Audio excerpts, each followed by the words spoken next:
আহক আজি আমাৰ 25 বছৰীয়া বিবাহ বাৰ্ষিকী দিনটো কেনেকৈ কাৰ সৈতে কি কৰিলোঁ কি খোৱালোঁ সকলোবোৰ দেখুৱাই আছোঁ ৰাতিপুৱাৰ পৰা ৰাতিলৈকে।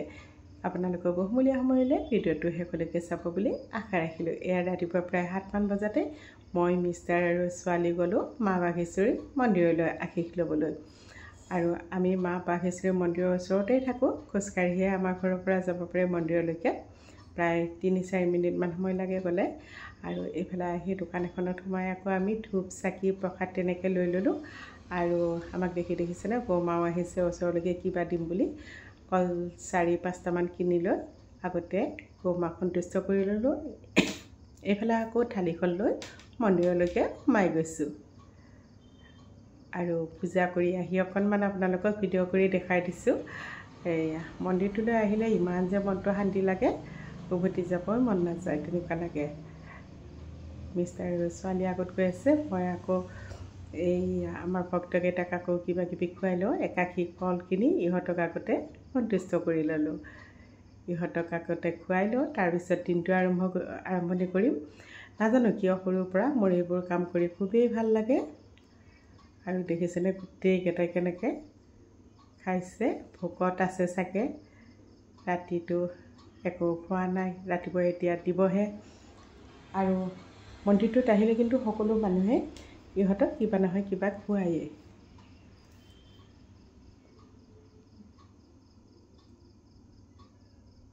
এয়া দেখিছেনে কেনেকৈ খেদি আহিছে। এটা কল আছে, দুটাকৈ খাবলৈ লাগে এনেকুৱা নিচিনা হৈছে। এনেকৈ খুৱাই লৈ ঘৰলৈ আহিলোঁ। আৰু মিষ্টাৰে আকৌ মোক সেন্দুৰ অকণমান দি দিলে। মন্দিৰৰ পৰা পূজা কৰি আনিছিলোঁ সেন্দুৰখিনি। আৰু লগতে এটি সৰু উপহাৰো দিলে। এইফালে আকৌ ৰাতিপুৱা জলপান তৈয়াৰ কৰি লৈছোঁ, বৰা চাউল আৰু মিঠা দৈ। কালি আকৌ আলিপুৰদুৱাৰ কোচবিহাৰ গৈছিলোঁ।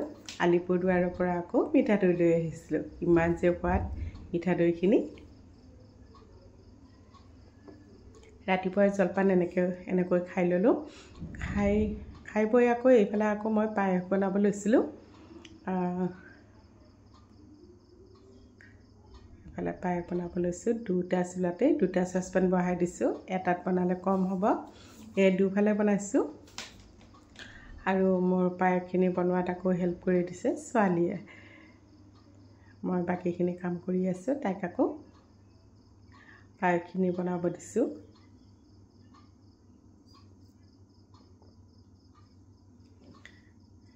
এয়া দুফালে বনাই আছে তাই। মাজে মাজে মই আহি আকৌ চাই গৈছোঁ, তলত লাগি যাব পাৰে, লৰাই থাকিব দিছোঁ। এইফালে মোৰ পায়স ৰেডি হৈ মন্দিৰৰ ওচৰৰ হোটেল এখন পালোঁ আহি। এই ঘৰতে বনাই লৈ অহা পায়স, তাৰ পৰা পুৰি লৈছোঁ, চব্জি আৰু মিঠাই।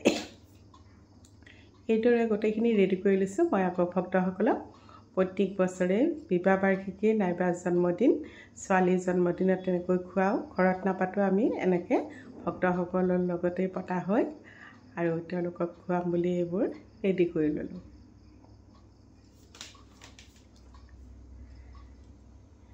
এইফালে ঘৰতে বনাই অনা পায়স দিলোঁ।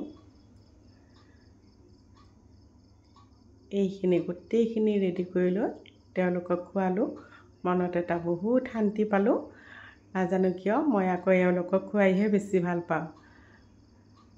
এই ঘৰত আহি আকৌ খানা বনোৱাত লাগি গ'লোঁ। আহি একাপ চাহ খাই লৈছোঁ। এইফালে আকৌ পুৰৈ শাক কাটি লৈছোঁ। এইফালে আকৌ ভেদাইলতা পিচি ৰসখিনি উলিয়াই থৈ দিছোঁ। দুপৰীয়া ভাত বনোৱাত লাগি গ'লোঁ। একেবাৰে চিম্পুল বনাম। মিষ্টাৰৰ পেটটো সিমান এটা ভাল নহয়। আৰু গলব্লাডাৰৰ অপাৰেশ্যন কৰাৰ পিছত তেওঁৰ পেটটো অলপ খেলি মেলি হৈ থাকে। বাহিৰত কিবা এটা খালেই মানে পেটৰ গণ্ডগোল হয়, তেনেকুৱা নিচিনা হৈছে। সেয়ে একেবাৰে চিম্পুলভাৱে বনাইছোঁ। আৰু আজি যিহে গৰম পৰিছে, গৰমতো থকা নোযোৱা হৈছে, তেনেকুৱা হৈছে। এইফালে আকৌ মোৰ চাহখিনিও হৈ গ'ল, কেৰাহীটো বহাই দিছোঁ। এফালে চাহো খাই থাকিম, এফালে ভাতো বনাই থাকিম, নহ'লে দেৰি হৈ যাব। এইফালে আকৌ পুৰৈ শাকৰ ভাজিখন বনাবৰ কাৰণে নহৰু আৰু জলকীয়া দিলোঁ, কেইটামান দিছোঁ পাঁচফোৰণ। মই আকৌ শাকৰ ভাজিত পিঁয়াজ নিদিওঁ, নহৰু দিওঁ। নহৰু দি তেনেকৈ ভাজিলেহে বেছি ভাল পাওঁ শাকৰ ভাজিখন। এয়া আমাৰ ঘৰৰে পুৰৈ শাক আছিল, মায়ে দি পঠাইছিল। এইফালে ভাজিখন বনাই ল'লোঁ। আকৌ ঘৰৰ পৰা লৈ অহা কঁঠাল অলপ আছিল, এফাল কঁঠাল মায়ে দি পঠাইছিল। সেইখিনিও আকৌ আজি প্ৰথমে সিদ্ধ কৰি লৈছোঁ। সিদ্ধ কৰি লৈ এইদৰে বাকলি গুচাই লৈছোঁ। এইদৰে কৰিলে আকৌ সহজ হয়, আঠাটোও কমকৈ লাগে। ইমান যে গৰম আছে, এইখিনি ৰেডি কৰি ল'লোঁ। এইফালে আকৌ নৰসিংহৰ জোলখন বনাম বুলি নৰসিংহ আৰু ভেদাইলতা দুয়োটাই দিছোঁ। কেৰাহীত আকৌ গোটা জিৰা অলপ দিলোঁ।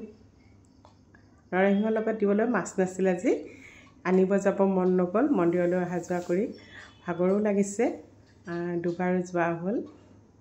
সেয়ে ভাবিলোঁ মাছ নহ'লে এনেকৈ বনাই থৈ দিওঁ। আলু এটা মোহাৰি দিছোঁ আৰু তেনেকৈয়ে নৰসিংহ ভেদাইলতা জোলখন বনাই থৈ দিছোঁ। তেলতে আকৌ মই আদা নহৰু গোটা জিৰা আৰু এটা জলকীয়া দিলোঁ। জোখমতে হালধি দি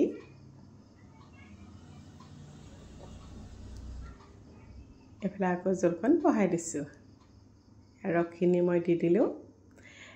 কেতিয়াবা আকৌ মাছ নাথাকিলে এনেকৈ বনাই খায়ো ভাল লাগে। সোৱাদ অনুযায়ী নিমখো দি ল'লোঁ। এইফালে আকৌ নৰসিংহৰ জোলখনো মোৰ প্ৰায় হৈয়ে গ'ল।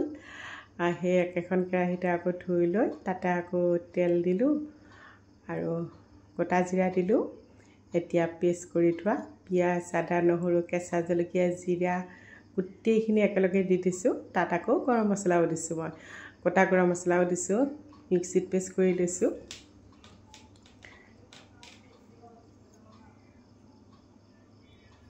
এতিয়া আকৌ কঁঠালৰ তৰকাৰীখন বনাম। কঁঠালখিনি আকৌ আগতীয়াকৈ অলপ ভাজি লৈছিলোঁ, ভাজি উঠাই থৈ দিছোঁ, নহ'লে এটা কেঁচা কেঁচা গোন্ধ ওলায় কঁঠালৰ, ভাল নালাগে গোন্ধটো। জোখমতে হালধি নিমখ একেলগে মছলাখিনিৰ লগতেই দিছোঁ। কিন্তু মছলাখিনি ভাজোঁতে বহুত টাইম লাগে, কম জুইত ভাজিব লাগে। জুইটো বঢ়াই দিলেও তলত লাগি যায়। এইফালে মোৰ আকৌ কঁঠালৰ তৰকাৰীও হৈয়ে গ'ল। এয়া দুপৰীয়া আকৌ ভাতৰ ৰেডি কৰি ল'লোঁ।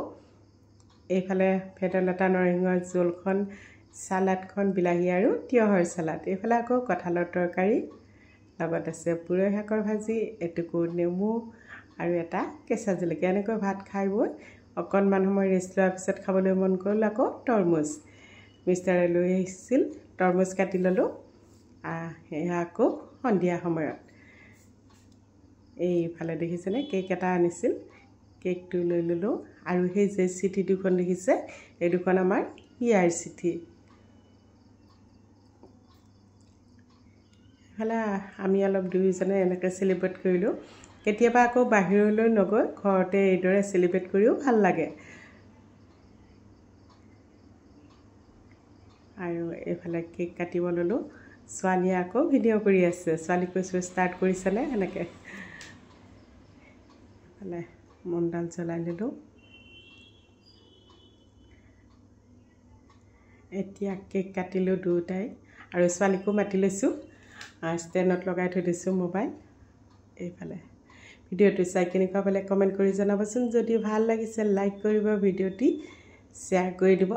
আপোনালোকৰ বহুমূলীয়া সময়লৈ ভিডিঅ'টো শেষলৈকে চোৱাৰ বাবে অশেষ ধন্যবাদ জনালোঁ। আজি অলপ মোৰ কাহ চৰ্দি হৈ আছে, সেইকাৰণে মাতটো অলপ কিবা কিবা লাগি আছে চাগে। মানে দিনটো বহুত কষ্ট হৈছে আজিলৈ আহিছোঁ।